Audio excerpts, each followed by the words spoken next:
Welcome to Rao's Academy for Competitive Examinations. Your success, our priority. Let us start today's current affairs, that is 1 and 2nd of December 2024. Let us start. So ఇక్కడ మనం చూసుకున్నట్లయితే ఇక్కడ IIT Delhi సంబంధించినటువంటి PhD students ఎవరైతే ఉన్నారో so దానిలో వారు ఆర్కియాలజీకి సంబంధించి రీసెర్చ్ చేయటం జరుగుతూ ఉంది. ఆ కోవలోనే ఏన్షియంట్ ప్లేస్ అయినటువంటి ఏన్షియంట్ సివిలైజేషన్కి చెందినటువంటి ప్లేసెస్ పైన రీసెర్చ్ చేయడానికి వీరు వెళ్ళడం జరిగింది. సో వారు వెళ్ళినటువంటి ప్లేస్ను మనం చూసుకుంటే లోథాల్ అనేటువంటి ఒక ప్లేస్ అండి. ఇట్ ఈస్ కాల్డ్ లోథాల్ అనేటువంటి ప్లేస్. సో ఆ ప్లేస్లోకి వెళ్ళిన తర్వాత వారు రీసెర్చ్ చేస్తూ ఉంటే ప్రమాదవశాత్తు ఏదైతే ఆ ప్లేస్ కూలిపోవడం ద్వారా దాదాపు 3 మరణించడం జరిగింది. సో అట్లా ఇది న్యూస్లో ఉన్నటువంటి అంశం. సో మరణించడం అనేటువంటిది అది కూడా విద్యార్థులు రీసెర్చ్ పరంగా వెళ్ళినటువంటి విద్యార్థులు మరణించడం అనేటువంటిది బాధ అయినప్పటికీ కూడా బట్ ఇట్ ఈస్ న్యూస్ కాబట్టి మనం డిస్కస్ చేసుకోవాలి. సో దానిలో భాగంగా మనం కొన్ని అంశాలను ఇక్కడ డిస్కస్ చేద్దాం. ఈ లోథల్ అనేటువంటి ఒక ప్లేస్ ఏదైతే ఉందో ఇది మనకి గుజరాత్ రాష్ట్రంలో ఉంటా ఉంది. అయితే ఈ ప్లేస్ యొక్క విశిష్టత మనకి పాయింట్ ఆఫ్ వ్యూలో చూసుకుంటే ఏన్షియంట్ హిస్టరీ మనం చదువుకున్నప్పుడు while we are reading ancient history right. So in that there is a chapter called topic called Indus valley civilisation. సో దాన్ని సింధు లోయ నాగరికత అనేటువంటి పేరుతో పిలుస్తూ ఉంటారండి. ఓకేనా. సో సింధు లోయ నాగరికత సో ఆ ప్రాంతానికి చెందినటువంటి ప్లేస్. అంటే ఆ టైంలో ఇండస్ వ్యాలీ సివిలైజేషన్ చెందినటువంటి ప్రజలు ఈ లోతల్లో నివసించేవాళ్ళు. అర్థమైందా. సో అక్కడనే వాళ్ళు హౌసెస్ కన్స్ట్రక్ట్ చేసుకోవడం, రోడ్స్ కన్స్ట్రక్ట్ చేసుకోవడం చేశారు. సో దానితో పాటు ఆ లోతల్ అనేటువంటి దాన్ని వీళ్ళు ఏం చేశారు అంటే ఒక పోర్ట్ సిటీగా డెవలప్ చేసుకున్నారు. అర్థమైందా. So Lothal is a place for port, nothing but this is a place for export and import of the goods అండి. Export plus imports of the goods. So ఆ టైంలోనే వ్యాపారం చేసేవాళ్ళు. ఎవరితో చేసేవాళ్ళు Indus valley civilisation people? West Asian కంట్రీస్తో, Africa కంట్రీస్తో వ్యాపారం చేస్తూ వివిధ వస్తువులను ఎగుమతి చేయడము, దిగుమతి చేసేటువంటి కార్యక్రమాన్ని చేసేవాళ్ళు. ఫర్ ఎగ్జాంపుల్గా తీసుకుంటే బీడ్స్ కానీ, జెమ్స్ కానీ అండ్ ఎక్స్పెన్సివ్ ఆర్నమెంట్స్ కానీ వీరు ఎగుమతులు దిగుమతులు చేసుకుంటే ఉండేవారు లోతలో. ఎప్పుడో తెలుసా? ఇప్పుడు కాదండి. 2500 BCలో when it was happened in the year 2500 BC before Christ. మనం ఇప్పుడు 2024లో ఎండింగ్లో ఉన్నాం. బట్ 2500 క్రీస్తు పూర్వం సంవత్సరంలోనే భారతదేశంలో మనుషులు నివసించి వాళ్ళు అడ్వాన్స్డ్ టెక్నాలజీని ఉపయోగించినటువంటి వ్యక్తులుగా మనం గుర్తుపెట్టుకోవాలి అండి. అయితే యాక్చువల్గా ఈ లోతల్ అనేటువంటి ప్లేస్ని డిటెక్ట్ చేసింది మాత్రం ఎస్ఆర్ రావు గారు 1954లో వారు ఫైండ్ అవుట్ చేయడం జరిగింది అండి. ఇదే లోతల్ ప్లేస్ని మనం పిలుస్తాము వరల్డెస్ట్ నోన్ ఆర్టిఫిషియల్ డాక్గా పిలుస్తాం. So artificial dock is nothing but port area అండి. అర్థమైందా. So port area. సో మనుషుల ద్వారా నిర్మితమైనటువంటి ప్రపంచంలోనే అతి పురాతనమైనటువంటి పోర్ట్ ఏరియా ఇది అన్నప్పుడు we have to remember that Lothal is the one. Clear కదా. సో ఈ లోతల్ని సబర్మతి నది పక్కన నిర్మించడం జరిగింది. అర్థమైందా. సో ఇదొక ఇంపార్టెంట్ అంశం. ఇవి కాకుండా భారతదేశంలో వివిధ ప్రాంతాలలో ఇండస్ వ్యాలీ సివిలైజేషన్ సంబంధించినటువంటి ప్లేసెస్ ఉన్నాయి. సో ఫర్ ఎగ్జాంపుల్గా మనం తీసుకుంటే let us see here. One thing is that let me write. One is Ropa. So it is also Indus Valley civilization which belongs to Punjab. దాని తర్వాత కాళీబంగన్ అనేటువంటి place అండి. కాళీబంగన్ అనేటువంటి ప్లేస్ ఏదైతే ఉందో ఇది రాజస్థాన్లో ఉండటం జరిగింది. ఈవెన్ యూపీఎస్సీలో ఆల్రెడీ ప్రిలిమ్స్లో ఇండస్ వ్యాలీ సివిలైజేషన్ టాపిక్ సంబంధించి క్వశ్చన్స్ని చాలా ఎగ్జామ్స్లో అడిగారు. కొత్తగా అయితే కాదు, ఈవెన్ రీసెంట్గా జరిగిన యూపీఎస్సీ ప్రిలిమ్స్లో ఇండస్ వ్యాలీస్ సంబంధించిన సైట్స్ గురించి అడుగుతూ ఉన్నారు. అర్థమైందా. So they are very important. And one more place మనం చూసుకుంటే ధోలావీరా అంటాం. So which is located in Gujarat, and also Dholavira is a site which was recognized by UNESCO as World Heritage Site. So that's the thing you have to remember here. Okay, so these are the some of the Indus Valley civilization sites which were located in India. and remaining places like even in Pakistan, we can find Indus Valley civilization sites like Mohenjo-daro. Let me write here like Mohenjo-daro, and after that, one more place we call it as Harappa. That's the thing you have to remember, my dear friends. That's the thing. అర్థమైందా? So ఇది important. ఇక దాని తర్వాత ఇంకొక అంశం, it is related to geography. This topic is related to geography and also we can consider it for S&T, so science and tech. Okay, so let me explain it. So ఇక్కడ మనకి తమిళనాడు రాష్ట్రంలో మదురై అనేటువంటి ఒక జిల్లాలో ఈ యొక్క టంగ్స్టన్ అనేటువంటి minerals విపరీతంగా ఉన్నాయి. Okay, what is that? It is a white grey colour material which is known as a tungsten. It was located there. Clear? అయితే ఈ టంగ్స్టన్ని ఎక్కడ మనకి ప్లేసెస్ లైక్ నాయకరపట్టి, అర్థమైందా? సో తమిళనాడులో టంగ్స్టన్ రిసోర్స్ ఉన్నాయి. ఇది ఒక ఇంపార్టెంట్ ఈవెంట్. ఇక్కడ ఎందుకు న్యూస్లో ఉంది అంటే, like government of India is trying to explore these tungsten and government of India had given exploration rights to private company, and finally here the Tamil Nadu government came out and saying that don't give this auction to private persons, hand over government. So that is the thing. So అందుకోసం న్యూస్లో ఉంది. So Tamil Nadu యొక్క ముఖ్యమంత్రి MK Stalin గారు చెప్పడం జరిగింది, so don't give to the private players for this tungsten exploration and mining. Clear? That's important thing. అందుకు న్యూస్లో ఉంది. సో ఇక్కడ మనకి ఈ టంగ్స్టన్ యొక్క మనకి లైక్ ఈ పీరియాడిక్ టేబుల్ ఏదైతే ఉందో, సో మాండలిఫ్ పీరియాడిక్ టేబుల్ అంటాం. ఆ టేబుల్ ప్రకారం ఈ టంగ్స్టన్ యొక్క అటమిక్ సింబల్ వచ్చి W, అటమిక్ నెంబర్ వచ్చి 74 అండి. అండ్ ఈ టంగ్స్టన్ యొక్క టంగ్స్టన్ యొక్క సోర్సెస్ మనం చూసుకుంటే, ఇప్పుడు కోల్ని చూసుకుంటామండి. కోల్ యొక్క సోర్స్ మనకి ఎక్కడి నుంచి వస్తూ ఉంది? Like types main crude coal like anthracite, ఏమంటాం ఆంథ్రసైట్ కానీ, సో ఇట్లా పిడమెంట్ కోల్స్ ఏవైతే ఉన్నాయో, బ్యూటమినస్ కోల్ ఇవన్నీ ఉన్నాయా. సో అట్లా ఆ విధంగా టంగ్స్టన్కి వోల్ఫ్రమైట్ అండ్ సీచ్లైట్ అనేటువంటివి లైక్ సోర్సెస్ అన్నట్టు. ఓకేనా? లైక్ ఐరన్కి డోలోమైట్, హెమటైట్ అట్లా ఉన్నాయో అట్లా ఇవ్వండి. ఇంకోటి దీని యొక్క డెన్సిటీ మనం చూసుకుంటే, టంగ్స్టన్ యొక్క డెన్సిటీ 19.3 grams per centicube ఉంటుంది, సిసి. ఎంతవరకు టెంపరేచర్ విత్స్టాండ్ చేస్తుందో తెలుసా? 3410 degrees Celsius అండి. ఓకేనా? So highest melting point, tungsten has the highest melting point. అంటే దాన్ని ఇంతవరకు వేడి చేస్తే 3410 degrees వరకు కూడా వేడి చేసినా కానీ ఏమీ కాదు, మెల్టింగ్ అవ్వదు. So that's why we are using this tungsten for what? దేంట్లో ఉపయోగిస్తాం నా టంగ్స్టన్లో? బల్బ్ చూసారా? Have you seen the bulb? Let me draw here. So this is the bulb. Clear? It is the bulb, so which has positive and anode and cathode, we call it as. So here we can find the filament like this. Clear? So here this tungsten is used for this material. Why? Because tungsten has high melting point. That's the reason. So what is the metal that was used for making the filaments in the bulbs? Here the answer is a tungsten, which is a previous year question. Clear kada? Previous year question ఇది. దాని తర్వాత tungsten యొక్క uses మనం చూసామనుకోండి, we can use them for X-ray tubes. Tungsten వాడచ్చు light బల్బ్స్కి, high speed టూల్స్కి like glass కటింగ్కి కూడా టంగ్స్టన్ మనం యూజ్ చేయవచ్చు.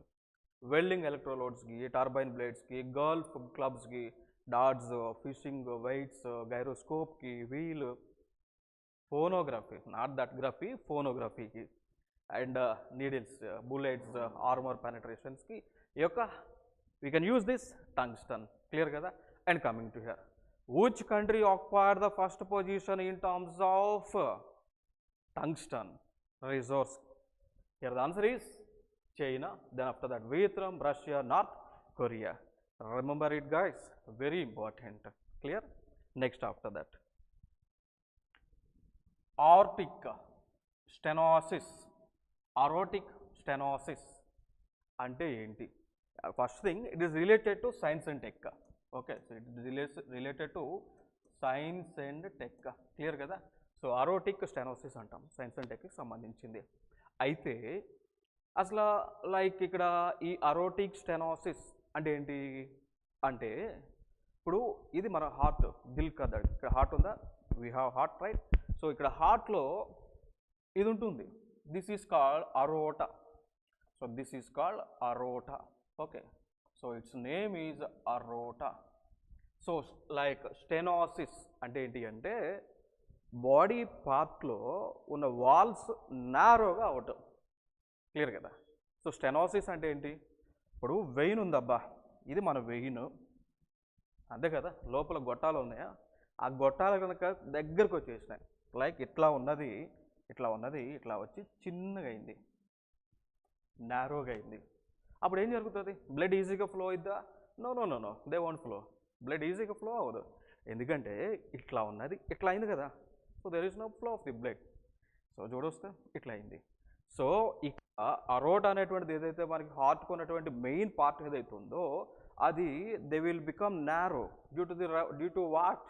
Due to the sedimentation of calcium, due to the sedimentation of various bad materials and fats అన్నమాట. So అట్లా జరిగితే దాన్ని అరోటిక్ స్టెనోసిస్ అంటాం. క్లియర్ కదా? So aortic stenosis nothing but narrowing of aorta due to sedimentation of calcium and other fats. That's the thing. Clear కదా? అర్థమైందా లేదా? దాని తర్వాత మరి ఈ అరోటిక్ స్టెనోసిస్ ఎందుకు వస్తూ ఉంది అంటే, దానిలో లైక్ కొన్ని లైక్ మనకి ఈ ఇన్సులిన్ రెసిస్టెన్స్ వల్ల వస్తూ ఉంది. అర్థమైందా? సో లైక్ మన బాడీలో ఉన్నటువంటి ఈ ప్యాంక్రియాస్ అనేటువంటిది ఏదైతే ఉందో, సో అది జనరల్గా ఇన్సులిన్స్ ప్రొడ్యూస్ చేస్తూ ఉంటుంది. బట్ అది ఈ బాడీలో గ్లూకోజ్ లెవెల్స్ ఎప్పుడైతే పెరుగుతూ ఉన్నాయో, అప్పుడు ఆ సఫిషియెంట్ అమౌంట్లో ఇన్సులిన్ కనుక ప్రొడ్యూస్ చేయకపోతే డయాబెటిక్ వస్తూ ఉంటుంది. బట్ బాడీకి ఎప్పుడైతే ఈ ఇన్సులిన్ రెసిస్టెన్స్ అనేటువంటిది ఎప్పుడైతే వస్తూ ఉందో, హార్ట్లో ఉన్నటువంటి వాల్వ్స్ అన్నీ కూడా బ్లాక్ అవుతూ ఉంటాయి. అర్థమైందా? సో దానివల్ల మనకి ఇది వస్తూ ఉంది. అర్థమైందా? సో జనరల్గా ఈ అరోటిక్ వాల్వ్ ఏం చేస్తూ ఉంది? Blood flowing from your heart to lower left chamber to the aorta. అర్థమైందా? So which is the main artery bringing blood from the heart to the body. So aorta మనకి బాడీ పార్ట్లో auricles and ventricles అని ఉంటాయా, veins ఉంటాయా, ఓకేనా? So arteries ఉంటాయా? ఇప్పుడు ఇక్కడ ఆర్టరీ యొక్క వర్క్ ఏంటి? What is the work of artery? It collects the blood from the heart and supplies to body parts. What is the work of the vein? It collects the waste blood from the body parts and supply back to heart. Okay, supplies to heart. Okay, before that it supplies to kidneys. So kidneys which are acting as a filters. Kidneys nothing but they are the like acting as a filters. Filters the bad material and again it's sent back to heart. So heart is nothing but it is like a pumping device. We know that heart is our pumping device. If you don't have a heart, what will happen? What will happen? There is no flow of the blood. Ultimately, we will go to the heaven and we will play dances with, we can play dances with Ramba, Urvasi, Manakade. That's the thing will happen. And after that, one more thing, right? So, ikkada normal value ikkada untundi, idemo stenotic value antam. So సింపుల్గా explain చేయాలి అంటే, normal valve వచ్చేసి ఈ విధంగా ఓపెన్గా ఉంటే blood ఈజీగా flow అవుతుంది. ఎప్పుడైతే ఈ స్టెనోటిక్ అంటే ఎప్పుడైతే బ్యాడ్ మెటీరియల్ అంతా కూడా మనకి ఇక్కడ సెటిల్ అవుతుందో, ఈ విధంగా క్లోజ్ అయిపోయి ఇదంతా కూడా క్లోజ్ అవుతుంది. ఇప్పుడు ఇక్కడ కానీ చూడండి, ఇక్కడ క్లోజ్ అయిపోతే సో బ్లడ్ ఫ్లో అవుతుందా? లేదు కదా. అప్పుడే కదా హార్ట్ స్ట్రోక్ వస్తుంది, హార్ట్లో పెయిన్ వస్తుంది. సో ఇక్కడ ఈ సిచ్యువేషన్ ఉన్నప్పుడు. Okay, that's the thing. ఇంకొక అంశాన్ని మనం ఎక్స్ప్లెయిన్ చేద్దాం. అయితే ఇక్కడ టైప్స్ ఉంటాయి మనకి. ఇప్పుడు లైక్ స్టెనోసిస్లోనే కొంతమందికి కాల్షియం బుల్డప్ అయింది ఇక్కడ. సో ఈ వాల్స్లోనే ఈ కాల్షియం అనేటువంటిది బుల్డప్ అవ్వడం ద్వారా ఇది క్లోజ్ అవుతుంది. రెండవ అంశం మనం చూసుకుంటే లైక్ దీన్నే అథెరోస్క్లెరోసిస్ అంటాం. We call it as atherosclerosis plaque అని అంటాం. నథింగ్ బట్ ఇప్పుడు జనరల్గా ఇది వాల్వ్. సో ఇక్కడ అంతా కూడా ప్లాక్యూ మెటీరియల్ అంతా కూడా ఏర్పడుతూ ఉంటుంది. సో ఇట్లా కూడా మనకి హార్ట్ బ్లాక్స్ అయ్యి బైపాస్ సర్జరీలు లేదా ఆ వాల్స్ని ఓపెన్ చేయడానికి స్టెంట్లు వేయటం, ఇవన్నీ కూడా కార్యక్రమాలను చేస్తూ ఉంటాం. ఓకే, ఇది ఒక అంశం. నెక్స్ట్ పరంగా మనం చూసుకుంటే like Indian government had made an agreement with international solar alliance. Finally, so our India, our mother India had made an agreement with International Solar Alliance. Is it true or false? Because already made, and we know that India is the founding member of International Solar Alliance. Clear? International Solar Alliance ki founding member ఎవరు? మన భారతదేశమే. International solar అలయన్స్కి president కూడా మన భారతదేశమే మిత్రమా. So ISA దీని యొక్క president is India, vice president VP is France. This is second term అనమాట. అర్థమైందా? అసలు ఇంటర్నేషనల్ సోలార్ అలయన్స్ ఎట్లా ఏర్పడింది అంటే there is one conference like United Nations Framework Conference on Climate Change. Okay, so which was established in the year 92. So continuously it is conducting, UNFCCC is conducting COPs, Conference of Parties. So finally it has conducted COP21 in the year 2015. So there one agreement was happened that is known as Paris agreement. So Paris agreement అని పిలుస్తూ ఉంటాము అండి. ఓకేనా? So ఆ Paris అగ్రిమెంట్లోనే decision తీసుకున్నారు. ప్రపంచంలో ఉన్నటువంటి global temperature రాబోయేటువంటి 2100 వరకే కూడా లెస్ దాన్ 1.5 డిగ్రీ సెంటిగ్రేడ్ ఉండాలని వారు ఏం చేశారు డెసిషన్ తీసుకున్నారు. దానిలో భాగంగానే ఈ సోలార్ ప్యానల్స్ సంబంధించి అలయన్స్ని ఏర్పాటు చేయాలనుకున్న తర్వాత ఫైనల్గా 2016లో ఇంటర్నేషనల్ సోలార్ అలయన్స్ అనేటువంటి దాన్ని గురుగ్రామ్ వేదికగా హర్యానాలో Haryana there is a place called Gurugram. అక్కడనే మనకి గురుగ్రామ్లోనే నేషనల్ సోలార్ ఇన్స్టిట్యూట్ ఉంటుంది. అక్కడ ఏర్పాటు చేశారు. అర్థమైందా? సో ఫైనల్గా ఇండియా ఐఎస్ఏ అగ్రిమెంట్ ఏం చేసుకున్నారు అంటే లైక్ పసిఫిక్ కంట్రీస్ ఏవైతే ఉన్నాయో అక్కడ సోలార్ టెక్నాలజీని డెవలప్ చేయటం, నథింగ్ బట్ ఇన్వెస్ట్మెంట్ చేయటం. లైక్ పసిఫిక్ కంట్రీస్ మనం చూసుకున్నాము అనుకోండి, లైక్ ఫర్ ఎగ్జాంపుల్గా తీసుకుంటే Fiji, Comoros, Madagascar and Seychelles. So ఆయా దేశాలలో భారతదేశము సోలార్ టెక్నాలజీని డెవలప్ చేయడానికి, సోలార్ పార్క్లను ఏర్పాటు చేయడానికి దాదాపు like we can say the $2 million మేర ఇన్వెస్ట్మెంట్ చేయబోతా ఉన్నది. That's important thing. సో ఈ డెసిషన్ ఎక్కడ తీసుకున్నారో తెలుసా? ఇన్ జనరల్గా క్వాడ్స్ లీడర్ సమిట్ డెల్వారాలో సెప్టెంబర్ 2024లో జరిగినప్పుడు ఈ డెసిషన్ తీసుకున్నారు. ఈ టైంలోనే అగ్రిమెంట్ చేసుకోవటం జరిగింది. That's important information. And one more aspect is that like so protecting human rights is key to ending the AIDS pandemic. UN report. Simply yesterday, like December 1st. Every year December 1st we are celebrating as United Nations AIDS Day. What we are celebrating? United Nations AIDS Day. Clear? So every December 1st we are celebrating UN AIDS Day. So ఆ రోజున ప్రపంచ దేశాలలో AIDS యొక్క నిర్మూలన కోసం సంబంధించినటువంటి awareness క్యాంప్స్ని నిర్వహిస్తూ ఉంటాం. దానిలో భాగంగా చెప్తూ ఉంటాం ఎయిడ్స్ ఎందుకు వస్తుంది చెప్తాం. ఎందుకు వస్తుంది? It is a sexually transmitted disease. So AIDS is if you make sexual like activities with many one to one is nothing will happen. If you make one to many, it leads to become as a HIV AIDS patient. Okay, one to one is safe, one to many is violent, nonsense, nuisance. Okay, that's the thing. So దానివల్ల ఇది వస్తూ ఉందా? So ఇట్లా చేస్తూ వస్తుందని awareness camps చెప్తూ ఉంటారు. Like మనం అడ్వర్టైజ్మెంట్స్ చూసుంటాం, పులి రాజాకు ఎయిడ్స్ వస్తుందా? వస్తుంది. పులి రాజాకే కాదు, పులి రాణికైనా ఎయిడ్స్ వస్తుంది. అర్థమైందా? సో ఎవరికైనా వస్తుంది, ఈవెన్ జంతువులకైనా వస్తుంది. అసలు యాక్చువల్గా AIDS is the zoonotic disease అండి. చింపాంజీలకు సంక్రమించినటువంటి virus. AIDS is the zoonotic disease virus. అక్కడ నుంచి మనుషులకు సంక్రమించింది తప్ప కానీ మనుషుల్లో ఆర్జిన్ అయితే కాదు. Okay, so that's the thing. So AIDS can be affected for the animals as well as human beings. Okay, so that's the thing. So ఇవన్నీ కూడా జరగకుండా తగు చర్యలు తీసుకుంటారు ఈ రోజున. ఈ కోవలోనే యునైటెడ్ నేషన్స్ వారు ఒక ప్రోగ్రామ్ని లాంచ్ చేసి వారు ఏమన్నారంటే మానవుల యొక్క హక్కులను ఎప్పుడైతే మనం పరిరక్షిస్తామో అప్పుడు ఎయిడ్స్ని ప్రపంచ దేశాలలో లేకుండా నిర్మూలించగలము అని చెప్పేసి వారు స్టేట్మెంట్ ఇచ్చారు.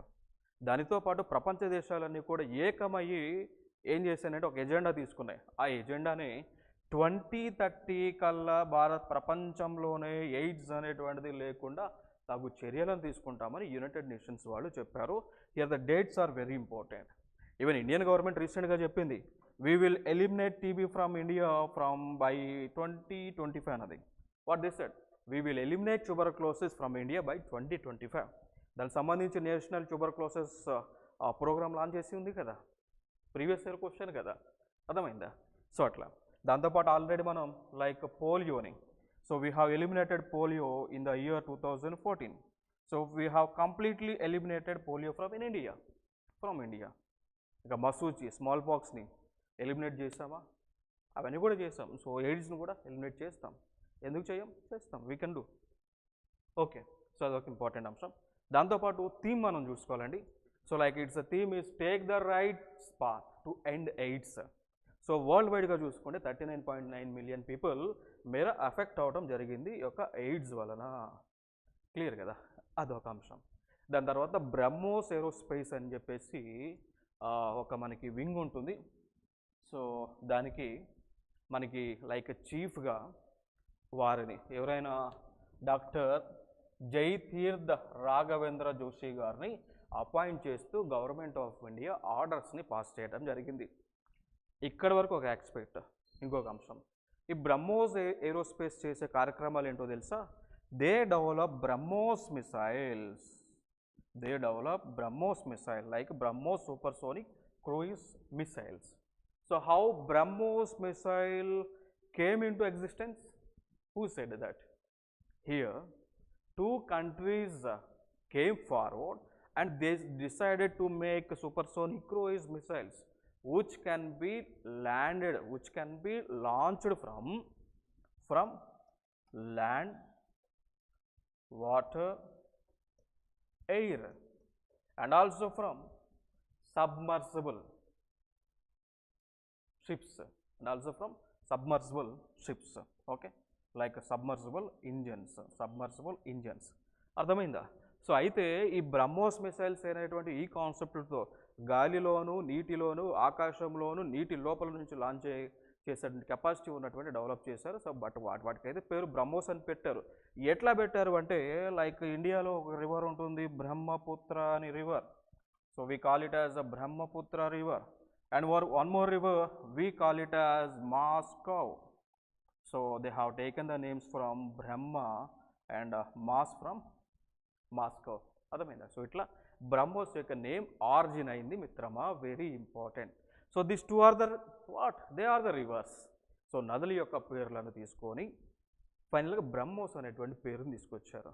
మరి దీని యొక్క కెపాసిటీ మనం చూసుకుంటే like they can fly around 2700 kilometers per hour. It's a fire range is 300 kilometers. And their service is 10 years, that's the thing.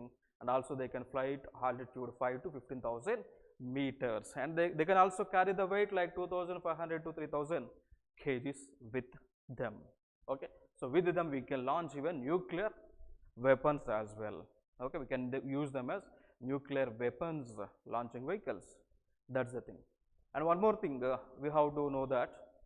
So recently Philippines had placed an order with India to purchase BrahMos missiles. So finally Philippines అనేటువంటి ప్రదేశం బ్రహ్మోస్ మిసైల్స్ని కొనుగోలు చేయబోతా ఉంది అనేటువంటి అంశం important.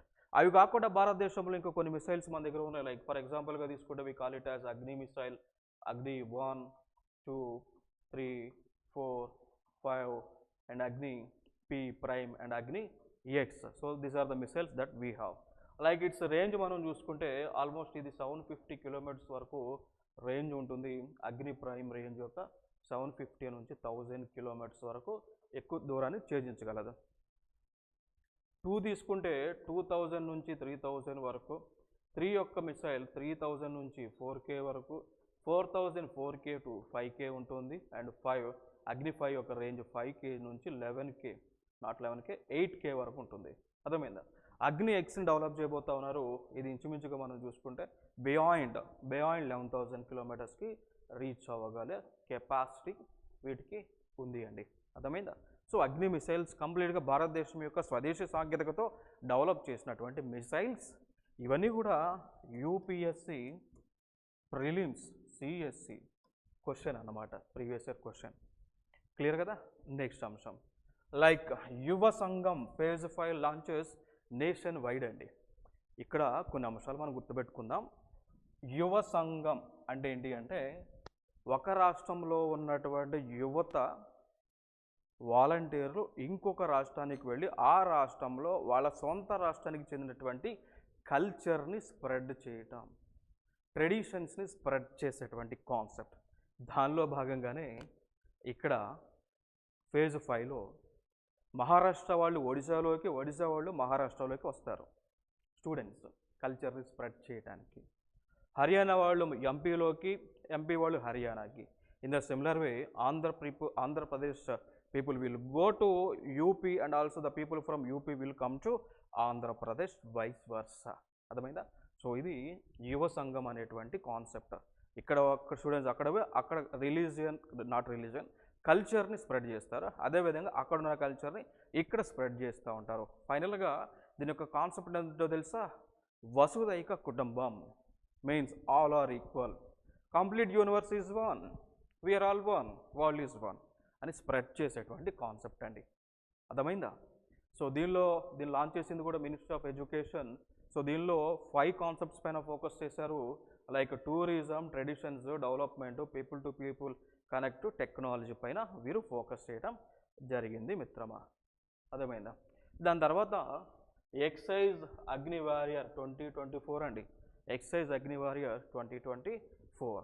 So ఇది ఇక్కడ మనం ఫోకస్ చేయాల్సింది ఏ 2 దేశాల మధ్య జరిగింది అని, లైక్ ఇండియా అండ్ సింగపూర్ 2025. ఓకేనా. లైక్ అంటే లైక్ మనం చూసుకుంటే మహారాష్ట్రలో జరిగింది ప్లేస్, అంటే లైక్ షెడ్యూల్ 28 to 30 నవంబర్ మధ్య. ఓకేనా. సో ఈ 13th ఎడిషన్. ఇవి కాకుండా కొన్ని ఎక్సర్సైజెస్ ఉంటాయి. లైక్ మనకి ఫర్ ఎగ్జాంపుల్గా తీసుకుంటే Yudh Abhyas, we call them as Yudh Abhyas, which is happening in between India and USA. And also Tiger Trump. This is also between India and USA. And Malabar military exercise. So here India and US are the members, along with we can find Australia and Japan. Clear? So these are the major things which is in between these things. But of course in the separate class we will take complete military exercises in one class. Clear? So that's the thing. Wait till then. Don't be hurry. Wait till then. We will discuss. And after that, India re-elected to UN Peace Building Commission. So like UN paradilo, United Nations Security Council lo, UN paradilo, United Nations Security Council paradilo, దాంతో పాటు UN General Assembly పరిధిలో ఈ 2 సంస్థలకు సమన్వయం కింద ఇక్కడ ఏం చేశారు అంటే UN పీస్ బిల్డింగ్ కమిషన్ని ఏర్పాటు చేసుకోవటం జరిగింది. క్లియర్ కదా. సో దానికి మెంబర్గా మళ్ళీ ఇండియాని రీఎలెక్ట్ చేసుకున్నారు. టోటల్గా దీనిలో మెంబర్స్ మనం చూసుకుంటే these are the members which are part of United Nations peace keeping building. Okay. So దానికి సంబంధించింది peace building commission. Like this is our India. So selected due to contributions to UN mission. So here India is there. Then after that these are the countries. Okay. Just take the screenshot and read those countries. Okay. That's the important thing. And after that, before that, right. So finally, what is that? So UN Peace Building Commission works under United Nations Security Council and United Nations General Assembly. So that's the thing. Keep in your mind.